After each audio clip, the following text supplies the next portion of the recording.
پشاور میں چترالی بازار ثقافتی ملبوسات کی وجہ سے بہت مشہور ہے، جہاں سردیوں کے سیزن میں خریداروں کا رش ہوتا ہے، مگر گرمیوں کے سیزن میں اس بازار کی رونقیں کم ہو جاتی ہے۔ آخر اس کی وجہ کیا ہے؟ آئیے اس رپورٹ میں جاننے کی کوشش کرتے ہیں۔ میرا تعلق چترال سے ہے، نام میرا حسن محمود ہے، چترال کے ملک و تحصیل سے ہوں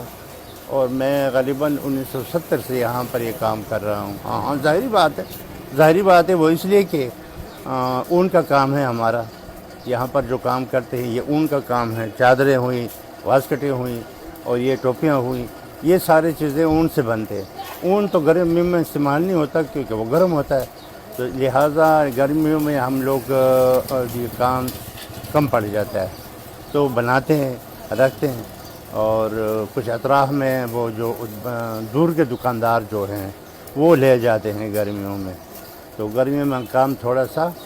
سست پڑ جاتا ہے۔ سر یہ ہے نا کہ وہ گاؤں، ہمارے گاؤں میں یہ 4 5 6 مہینے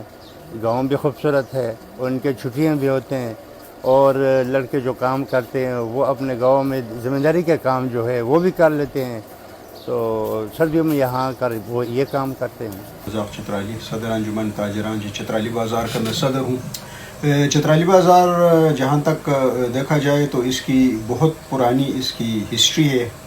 اور یہ کم از کم 100 سال یا 90 سال اس کی ٹوٹل اس بازار کی میں کہہ سکتا ہوں کہ اس کی تاریخ ہے، جو پاکستان بننے سے پہلے یہاں پر قائم ہوئی۔ عمومی طور پر ہمارے بازار کا تعلق جو آئٹم، جو ورائٹی یہاں بنتی ہے، جو مصنوعات ہے، وہ تقریباً سردیوں میں استعمال کی جاتی ہے۔ اس سے مطابقت رکھنے کی وجہ سے یہ سردیوں میں یہاں پر کاروبار ہوتی ہے، گرمیوں میں یہاں پر کاروبار اتنے نہیں ہوتے، لوگ پھر گرمیوں کے لیے اس چیز کو اسٹاک کرتے، عام طور پر یہ ہوتا آ رہا ہے، اب بھی وہی ہے۔ اور اس کے علاوہ جو عمومی طور پر جو سردیوں میں بھی اور ہمارے کاروبار پر جو اثر پڑا ہے، اس کی ایک بہت بڑی وجہ یہ ہے کہ میں نے آپ کو جیسے کہا کہ یہ ہماری مقامی مصنوعات کے علاوہ چائنا سے، باقی دنیا سے بھی جو چیزیں یہاں آتی ہیں اور کپڑا وغیرہ مٹیریل وہ بنتا ہے، اس سے کراچی سے بھی وہ چیزیں خام مال